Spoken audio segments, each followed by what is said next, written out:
Hello, everyone, and we welcome you to our Sunday morning roundtable discussion. The subject today is Adam and Fallen Man. We are recording from the Plainfield Christian Science Church Independent, Plainfield, New Jersey, and we welcome you all. So glad you could join us. And I will try to say good morning in Swedish, since our two newest members are from Sweden. Karen and Summerlit. Okay, here we go. Gut Morgen. Okay. So, and please, if any of you are from a country and would like to say good morning, I would be very grateful. All right, our morning prayer. 165 of miscellany. Goodness never fails to receive its reward, for goodness makes life a blessing. As an active portion of one stupendous whole, goodness identifies man with universal good. Thus may each member of this church rise above the oft-repeated inquiry, what am I? To the scientific response, I am able to impart truth, health, and happiness, and this is my rock of salvation and my reason for existing. Mary Baker Eddy. Beautiful, thank you. Thank you. All right, the watching point today. Watch number 165. Watch lest you hold your concept of God and your concept of man as two separate parts of your scientific thought, as though you could have a right idea of God and a wrong idea of man at the same time. There is authority for the statement that the phrase, quote, hallowed be thy name, end quote, means man. If this be correct, then with the acknowledgement of God as Father comes the command to hallow man. If the windshield of your automobile was so dirty that it made everyone you looked at appear to be blurred, the rays of the sun shining through it on you would also become distorted. Quote, love is reflected in love, end quote. Your concept of your brother man determines how divine mind shines to you and through you. Striving to see humanity as God sees them, pure and perfect, opens the way for the love and power of God to flow to you and through you in ever-increasing purity and potency.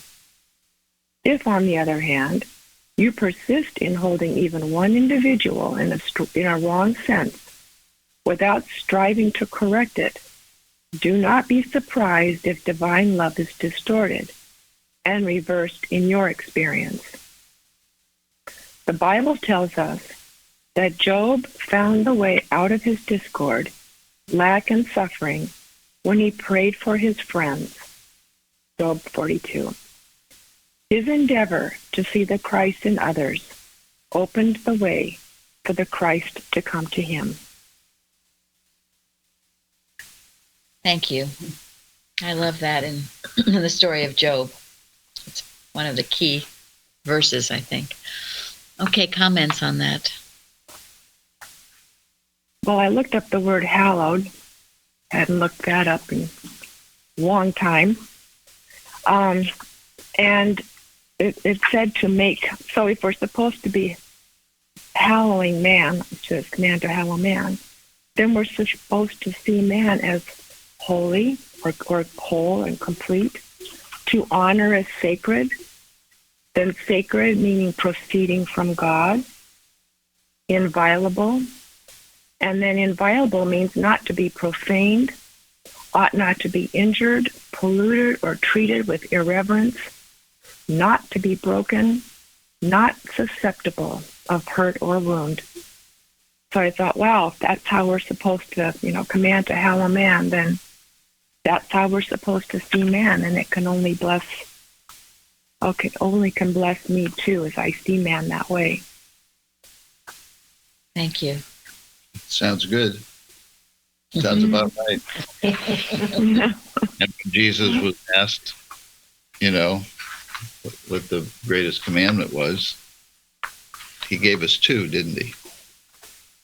Yes. Love God with Love God with all your heart and your brother man as yourself. Yeah. And he said the second is like unto the first, isn't it? Yeah. So this is totally consistent with this watching point. You can't love God supremely and not love his image and likeness the same way. And in the lesson, I love this from Jesus beheld in science the perfect man who appeared to him where sinning mortal man appears to mortals. In this perfect man, the Savior saw God's own likeness, and this correct view of man healed the sick. And that's truly how Jesus healed in a nutshell.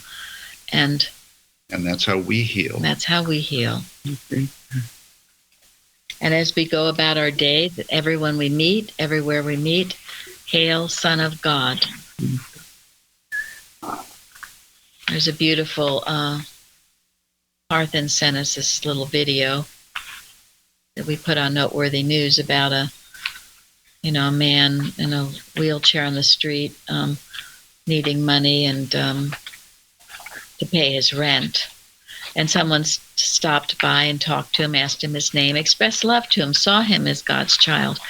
And the guy asked the man in the wheelchair, could I have a quarter? And this man had a little cup, and he looked like it gave him his last quarter. He said, no, you take it. You need it. You take it for the bus. Do whatever you want. It was sweet.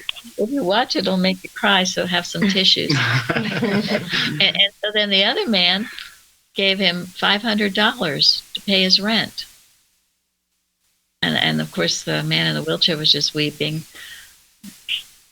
And but it shows so beautifully when we love each other how wonderful that is. And what was the man's message? That let's have peace and love for everybody. Yeah. Color means nothing. And in the responsive reading this week, where we get that God is made of one blood, all nations. Can't be any clearer than that, can it? No. Biblical truth. On this Mother's Day, this is what we know. Mrs. Evans used to say this was the worst holiday of all because it's, belief you're born into matter and die out of it if you're not in the right sense of it. And what do we know in Christian Science about this day? God is our Father, Mother. Absolutely. One Father, Mother. That's it. That's the answer. We are all brothers and sisters in that regard. Yes. Yeah. We stay with that because there's all sorts of scenarios about, you miss your mother, you hate your mother, you wish you were a mother. I mean, it goes on and on, on and on and on. So we just stay with the truth of being.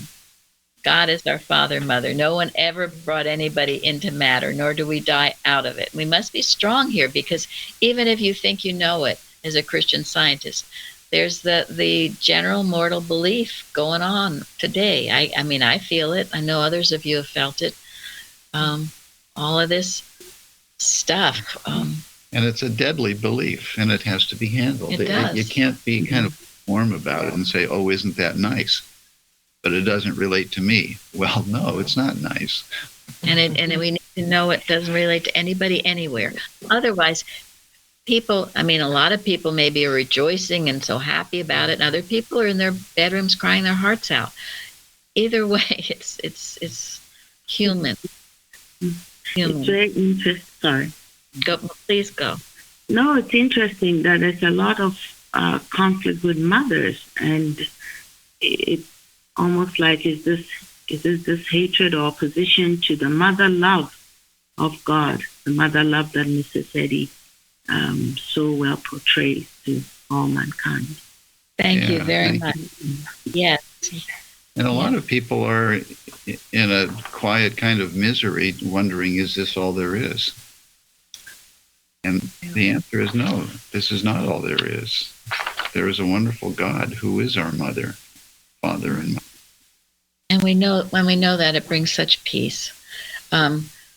Carrie had sent me, I know I'd read it before too, the history about this day, the person who started it. She wasn't even a mother, but she did it because there were so many, quote, holidays for men. She wanted to have a holiday for women. And in the lesson about man shall rule over thee, which I know we all object to, in Genesis, the second chapter of Genesis, about women. So she was having this holiday for women, but then she said later, when she realized how commercial it had become, she totally retracted the whole thing. Didn't want it to be that way. So anyway, we just all know this truth for ourselves and for everyone everywhere, and it will have a great blessing for all mankind to know this truth. That's all we know about this day, and we should know it about every day. Right, and we'll rise above the mist. Rise above the mist, yes. That's right. Chardell has a calendar quote on her refrigerator that says, basically not only Sunday is holy, every day is holy. So. Yes. Every day is holy. And we make it holy by knowing these truths and staying out of the Adam dream.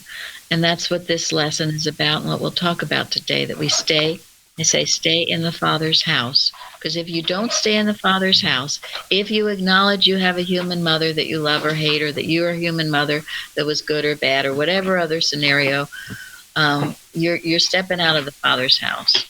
No, you don't want to do that. Father, Mother, God, all harmonious. And I love in the watching point where it says if you have those wrong thoughts, then divine love is distorted, reversed in your experience. Because as I learned to unsee all that stuff and get the better sense, it has been easier to love people. Yes. Love fellow man and not just my kids. So, well, that's it. Yeah. Your love becomes all inclusive. We go to the universal. Universal. Watching point. Mm-hmm. Universal love for everyone, everywhere. Also, before we get any more into the lesson, I wanted to make a comment about a comment.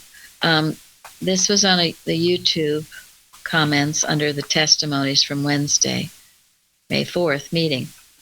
And it says, "Thank you for all you do. Much appreciated. Please know that a ton of people are afraid to type comments. Christian Science members are afraid, generally speaking, and most don't realize it. Their fear is latent. They are controlled. You are not. Well done. Thank you." It's very important. She saw something, which is absolutely true, and I'm addressing it because if any of you have fear like this, you must see it in yourself and root it out. What are we afraid of? You're afraid that Boston is going to see you? What? Is that your fear? Oh my gosh. Holy moly. Are you afraid of that? Some of the fear, too, is, I can't think of the word, but when you're rejected by the group, there's a word for it. Ostracized? No, it's a word for when you're excluded. They do it in shunned. Outlier. They become shunned, and shunning is a tool that's used to control people, that they feel like they're not going to be accepted or fit in the group. And then we've seen this with other members who are people who come and got excited and took it back to their churches, and then it was not accepted, and they were almost shunned. Mm-hmm. It happened to my grandmother many, many years ago. She Right. came and visited, met Mrs. Evans, and got very excited about what was going on here in Plainfield. And she went back to Puyallup, Washington, to her church where she was the organist. And she told all her friends about it, and they didn't want to hear it. Yeah. Well, I lost some of my friends because I joined this. There you go. My old church, yes. Yeah. Yeah, well, we've all had that kind of experience. I know I certainly have. And members of my family had no contact with because of my membership in the church here. But they eventually came around. They eventually saw the truth, and they respected it. And while you may lose so-called friends, were they really friends? Or were they obstacles in your spiritual growth? And Mrs. Eddy says, the people may hate what you do, but they will eventually respect what you do. And how many friends and family members did Mrs. Eddy lose? All of them. Oh, yeah. All of them. Exactly. So it sort of comes with the territory, but then if you are afraid, I mean, what kind of friends are these, or what kind of group or organization is this that you're afraid of it?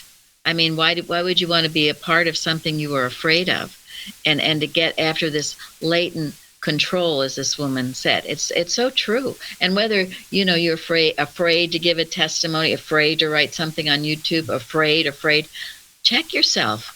Ask yourself, what are you afraid of? And remember, go back to, you have no power over me unless it's been given to you by God. If we were all afraid, all our testimonies would be shut down. This church would be shut down. We can't be afraid. Are we worried? Dwell in the 91st Psalm. Dwell in the 91st Psalm. Really, it's wonderful. And I truly appreciate what Bliss Knapp did with it. It's wonderful. Yeah. They have to have self-worth, because if you don't have it, you think that what you say is unimportant, and what you want to do is unimportant. And when you think another organization has control over you, then you become inferior or subordinate. And so, because I came here, I had no issue with dropping out of the membership of the church immediately, because I had no feeling of any bonds or inferiority, subordination to them. Excuse me. But if they don't have self-worth, they're just going to feel like, who am I? Why should I have something to give or say? Oh, that too, yeah. Well, anyway, just examine yourself. You should fear no man. If you don't want to say or do something, that's fine, but as long as it's not out of fear. And then you can't speak the truth to the situation, because the organization has people so controlled they can't speak to what's wrong. And that's how they out of fear. Out of fear. And they do. When I was working as a Christian Science nurse, there was definitely a sense of you were being watched and reported on, and it was unacceptable. And it made people feel, and they would hide what they were doing, and they would hide these wonderful things like precepts and stuff. I remember as a young person seeing people, scooting around and hiding under and whispering about these papers that they had or these books that they read, and they didn't want anyone to know what they were doing. It was always in secretive, and then it was amazing how fast gossip would spread or reported on people. And then you would become the black sheep or something if it were found out you were doing anything that was unacceptable. Well, if you're whatever organization you're part of, if they start acting like East Germany during the right, then that's probably a bad That's a red sign. flag. That's a red flag. That's a red flag. That's exactly how I would describe it. Yeah.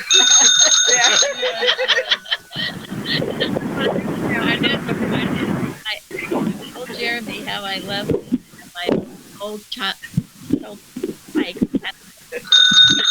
There's ringer on it, and he bought one for me. So when there's a red flag, we will ring it. Anyway, that's a red flag. I told someone this week that when we were going through the trial, the law case, and we had to work in the reading room, some of us did, we would get phone calls from people who asked all these questions, but they wanted to be anonymous. Yes. Okay, so we were told, anyone who's anonymous, you don't talk to them. If they cannot say who they are, if they're so afraid, then don't talk to them. And I follow that to this day. Come on out of the shadows. We are. And anyone who has any questions about anything can ask us, because we're totally open about it all. Nothing to hide. There's nothing to hide. If I had anything to hide, I'd be in deep trouble. And you're not being disrespectful to Mrs. Eddy. That was just because you're standing up to the organization. Yes. It's two separate things. Oh, my goodness, yes. So anyway, I thank whoever that person was, if she should happen to be listening today. Thank you. I think prayer, though, through prayer, you will be led to do what you have to do. Because I remember before I joined this, I was ambivalent. There's an ambivalence, not necessarily fear, but it's more like you don't want to go out there openly for some reason. I don't know. But through prayer, you're led to do what you have to do. You get the courage to do what you have to do. I know many people who probably want to join this church, and that's why I think Mrs. Evans did not publish the initials or something only for some time. But one does move forward if you align your thought with God. That's what I know. We still do. Thank you, Florence. We still do. We'll use initials or just the state. If people don't want their names written, we totally respect that. We do. We understand. But I guess my point is, if everyone was afraid, we wouldn't have a church. We wouldn't have any of this. We'd be just too afraid. Malpractice is a belief that there is a power apart from God, and it can only operate if you are a malpractitioner. And by that I mean, if you are hateful, if you are out of the Father's house, if you are hateful, resentful, jealous, whatever the list of the carnal mind, if you are entertaining those beliefs, the malpractice will find you, because you believe the malpractitioner is real, and you become in this dream world. So don't malpractice. Love everyone. Don't be upset over things. Love. You can have certainly righteous indignation, but with love, always with love, not with hate. And you will be in the secret place of the Most High, and all the promises that God gives in the 91st Psalm are yours and everyone who dwells there. Don't go out into the Adam dream and think you're going to slay the dragons humanly, with human will or human force. No. There's a beautiful, I didn't bring it, but Gary's been reading from the first edition, and when Jesus was up to be crucified, it said he didn't use any of the carnal mind weapons. I forget how it was said. Nothing. Oh. He didn't use the world's weapons. Yeah, to defend himself.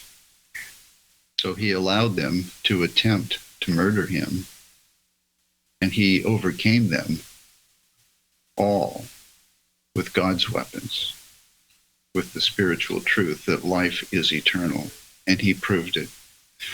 So to be fearful, fear and love cannot exist in the same consciousness at the same time. In John we read, perfect love casteth out fear.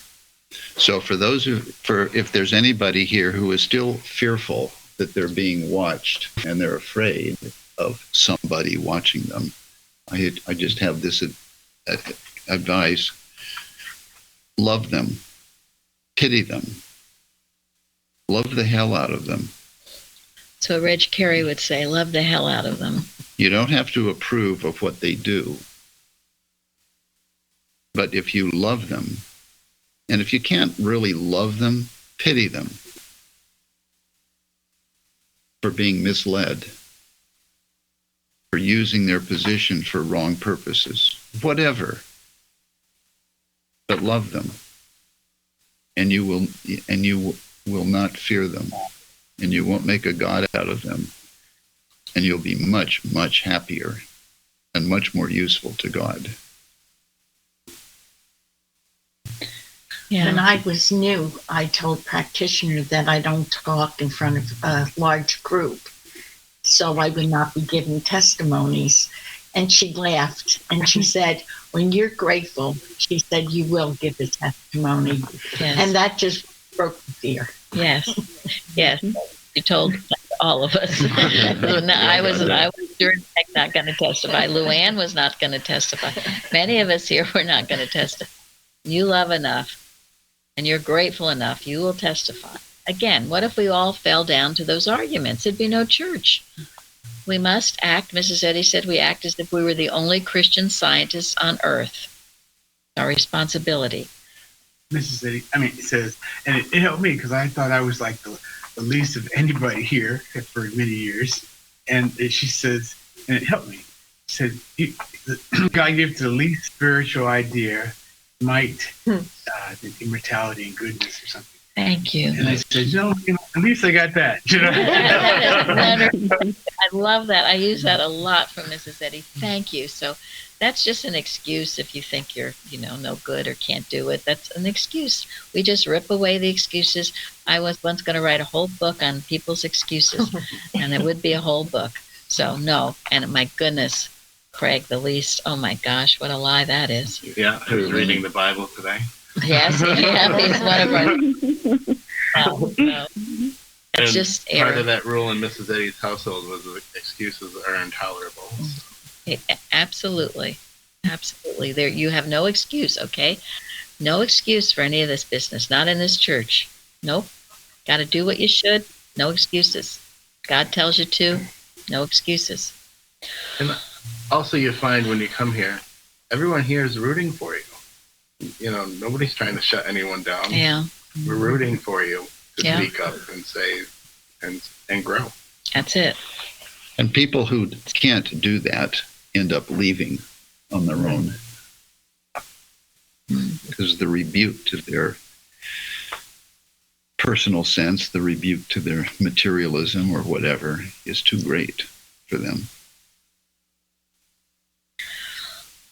All right, Lillian, our golden text. God created man in his own image, and God blessed them.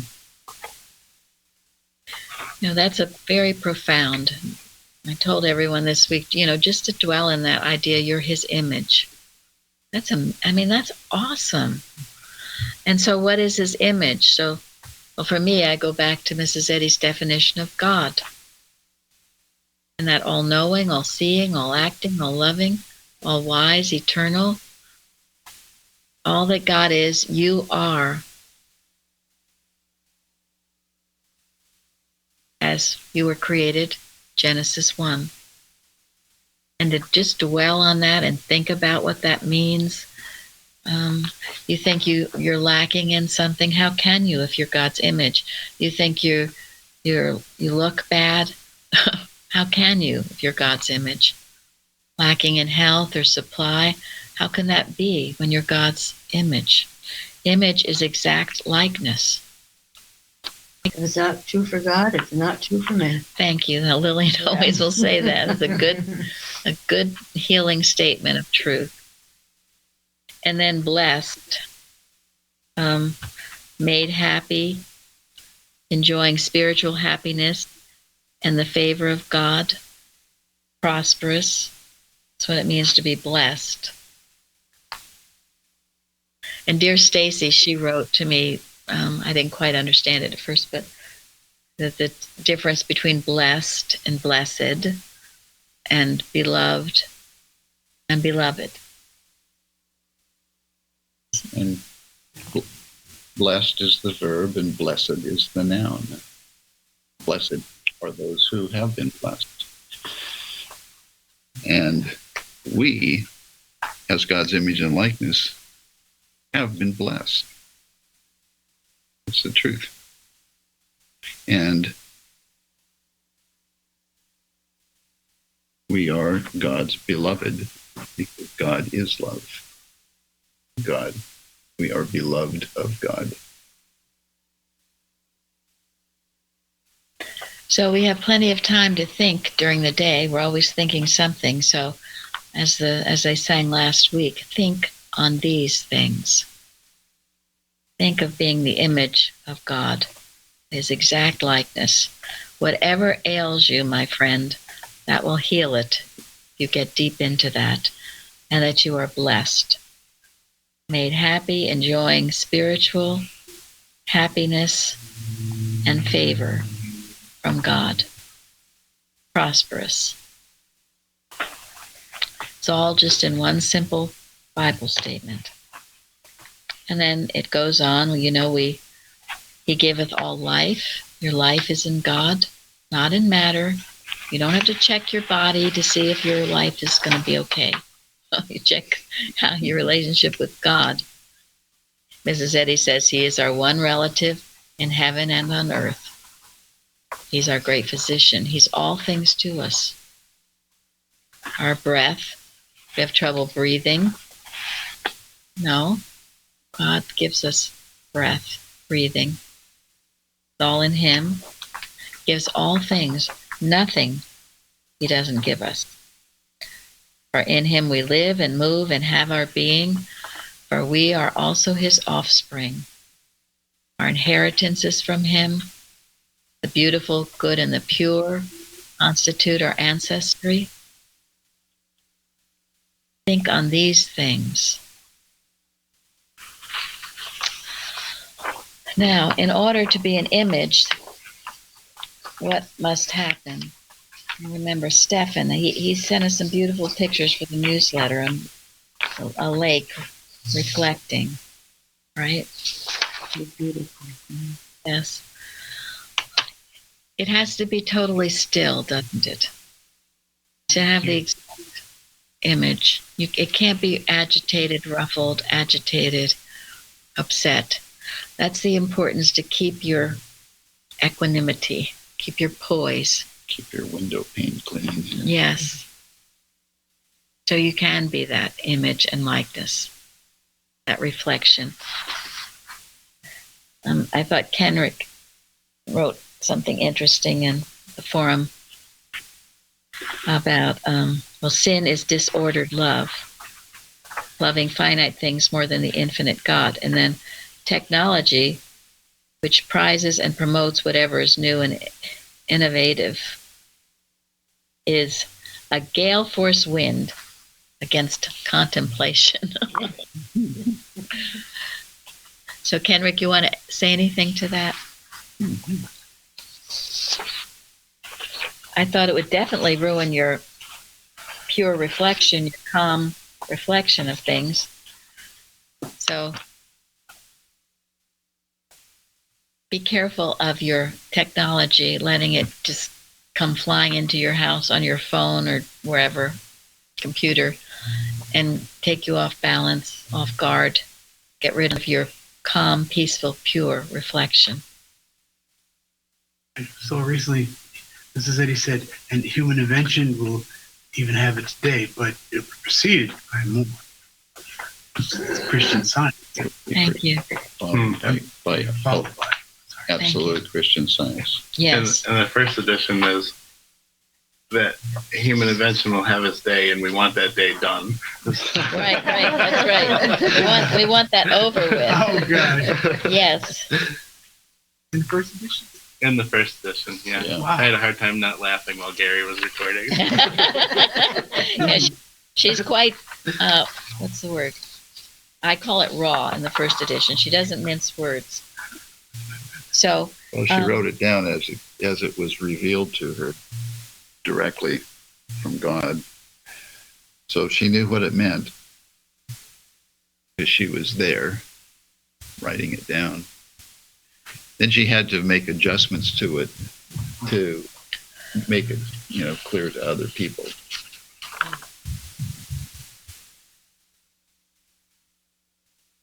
And to reach people where they are. Which it does.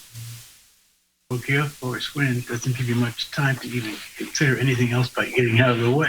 Exactly. I mean, it's like she's talking about, you're in a situation and you're being almost forced to use this for necessities purposes, you think? Gale force and technology is just being forced on people. Well, this is Kenrick's words, not Mary Baker Eddy's words. Yeah, this is Kenrick's, but he was, making that point. It can disturb your peace if you let it. Well, human invention can be progress too. I mean, we use technology here to spread the word of God around the world, and the internet enables us to do that. Technology will use you, but if you don't have a clear purpose, it will use you and overtake you and corrupt you, if it could. Everything is only supposed to be pointing us to God anyway. It's really what is this telling me about communication from God? It's not this thing. It's what are we supposed to be getting out of it as far as what we're learning something about God. And then after we've gotten that, then we can let it go. But that's all it really serves, is to point us to Him, not to the object itself and how wonderful man is and how smart he is to come up with these things. It's what is it telling me about God? Yeah, that keeps us in the Father. Test. That is the test, yes. And Jeremy, what did you write us about benediction? Oh, yeah, the fourth citation talking about I will greatly multiply thy sorrow, and in the sweat of thy face thou shalt eat bread until thou return to the ground. Yesterday I just was thinking about the word malediction, which is like the opposite of benediction. Benediction being the act of blessing, giving a praise to God and rendering thanks for his favors. Malediction is evil speaking, denunciation of evil, a cursing, curse or execration, which execration is the act of cursing. And I thought it was interesting. Denunciation is very different than denouncing.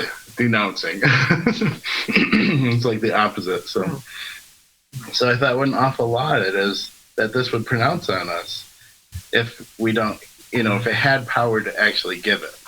But we learn in Christian Science it doesn't have power, so we can stand Porter every time it tries to come on. Thank you. And Carrie had sent me a beautiful article called Benediction by Mary Cummins. And she writes, there are few words in the English language more beautiful than the word benediction. Its literal meaning is good saying or utterance of blessing. And it is associated in the thought of many of us with such comforting passages from the New Testament. And then she lists some of them. And there's no such thing as God condemning his creation. And that how wonderful it is that that as we go about our day, we put benedictions on people everywhere we go. It's what we started out talking about. Hail, Son of God. And how powerful that is. And I know we talk about in the South, they say, have a blessed day to go. Stacy was talking about blessed, that your day will be blessed. If you say it with true meaning, and know that that person will be blessed. But put a benediction on everything, everywhere you go. It's powerful. And they're beautiful benedictions in the Bible. We end our service with a benediction, don't we? Mm-hmm. It was salespeople in stores used to always say, have a good day. Yes. As you left. Many times still do. Yes. It's beautiful. Mm-hmm. And then there was in Genesis at first, it talks about let there be light.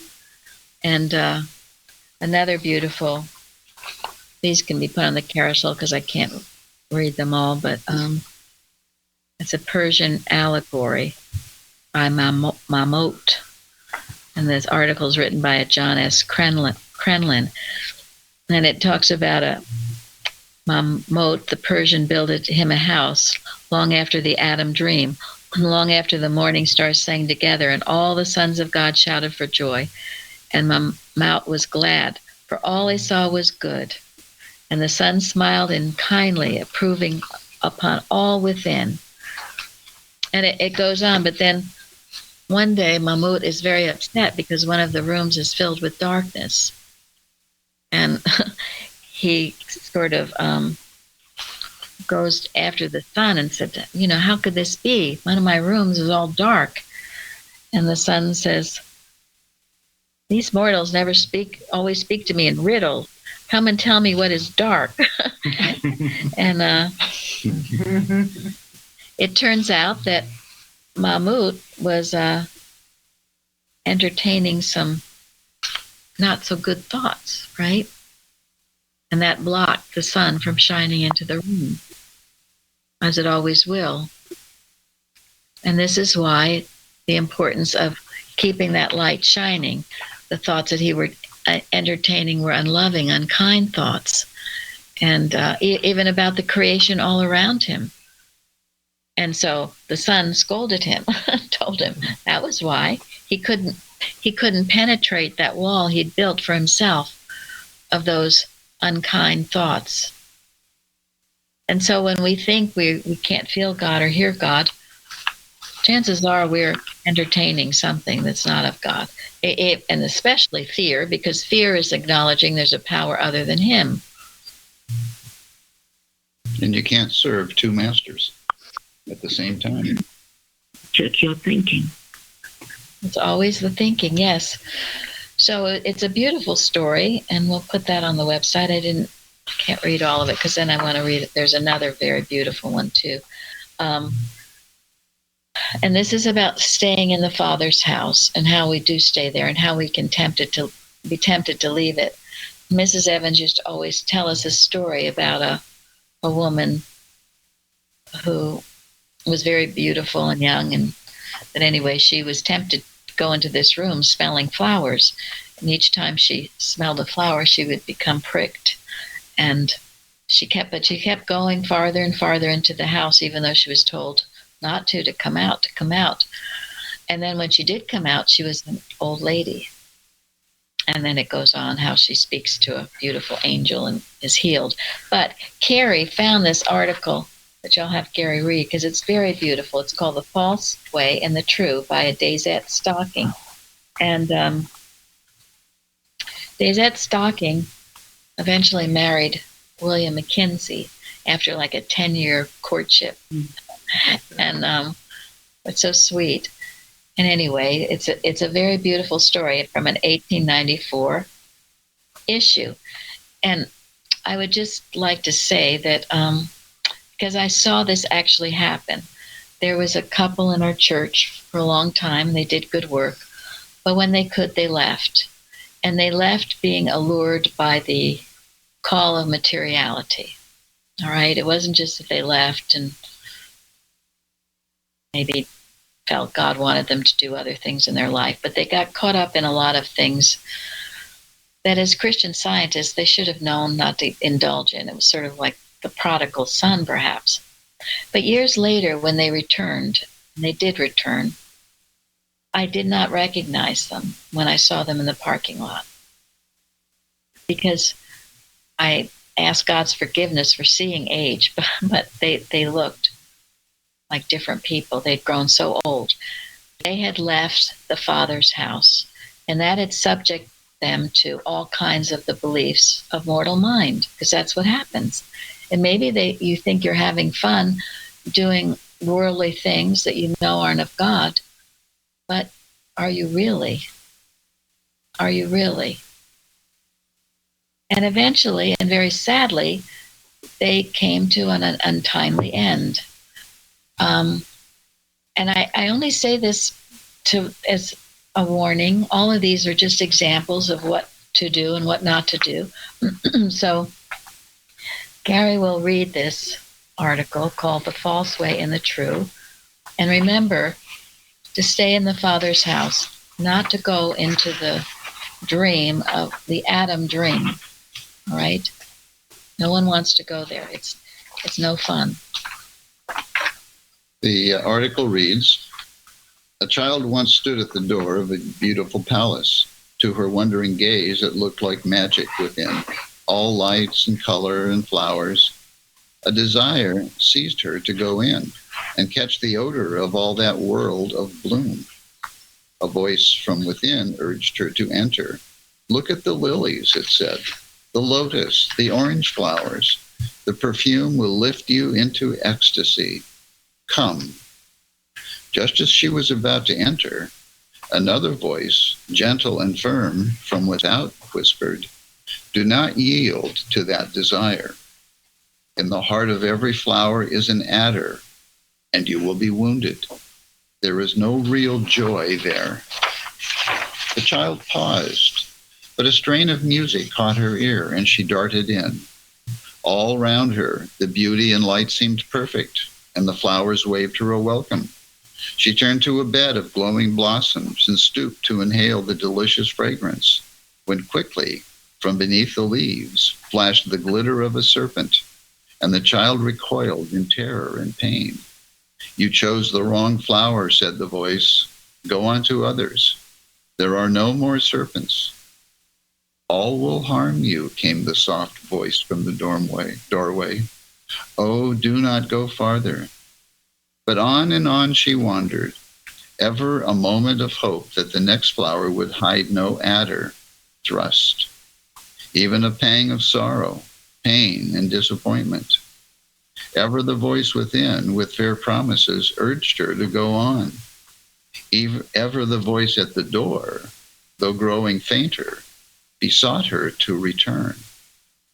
The lights grew dim, the color faded, the flowers drooped, and in the gathering dusk, an aged form, wrinkled and sad and worn, passed out of the door to the sound of a mocking laugh from the voice within. As she painfully crept down the marble steps, lo, a woman stood before her, and her face shone like the age of an immortal. The weary outcast stretched out her hands and touched her shining garments. She heard again that voice of ineffable sweetness, and her youth returned, and the pain was gone, and the fear-filled clouds of night rolled away. "Who art thou, O glorious revelation?" she cried. In accents of glowing tenderness came the answer. "My name is Science. I wait for thee in love. Yonder is the palace of human belief. When thou didst desire to enter it, I warned thee. But when thou couldst not believe me, thou didst go on to find for thyself that all therein is false. If thou couldst have listened to my word, this pain would have been spared thee. The flowers are self-will, self-love, personality, passion, flattery, ambition, admiration, pride, vanity, pleasures of sense. If thou stoop to inhale the atmosphere of any of these, thou must feel the sharp sting of betrayal, pain, wounds, and disappointment. Oh, henceforth place thy hand in mine, thou child of God, and I will show thee the secret place of the Most High.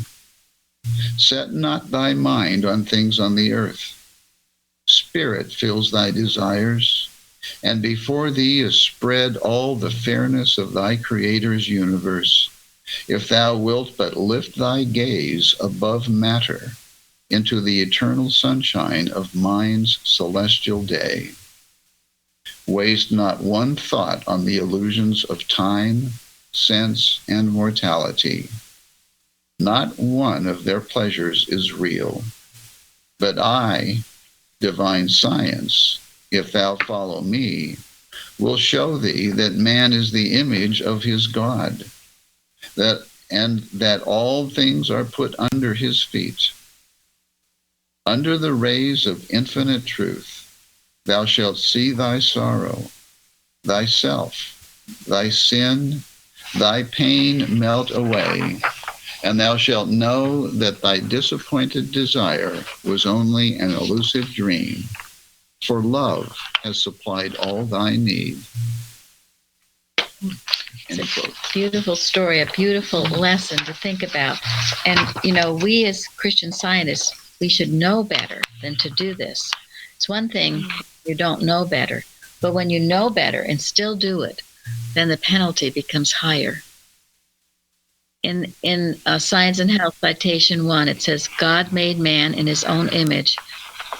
You were made in his image, as we talked about the golden text. But you were made in his image to reflect the divine spirit. Reflect is to throw back the light. This is your purpose. Your purpose is to reflect the divine spirit. On page 141 in the Red Book, Mrs. Eddy says about the prodigal son, man taking his gift of intelligence, wisdom, etc. from God and using them for his own purpose, dipping into the senses, etc., until they are dry.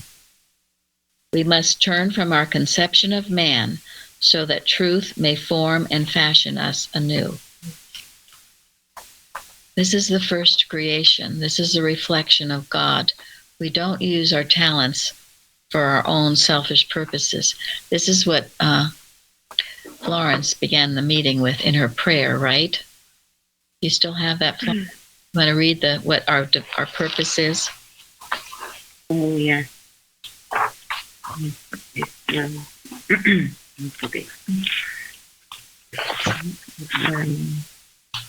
Is this all of it, or just that part? Just that. Thus may each member of this church rise above the oft-repeated inquiry, what am I? To the scientific response, I am able to impart truth, health, and happiness. And this is my rock of salvation and my reason for existing. Thank you. Perfect. That will keep us all in the Father's house. Thank you all for joining us today. Thank you. Thank you. Thank you.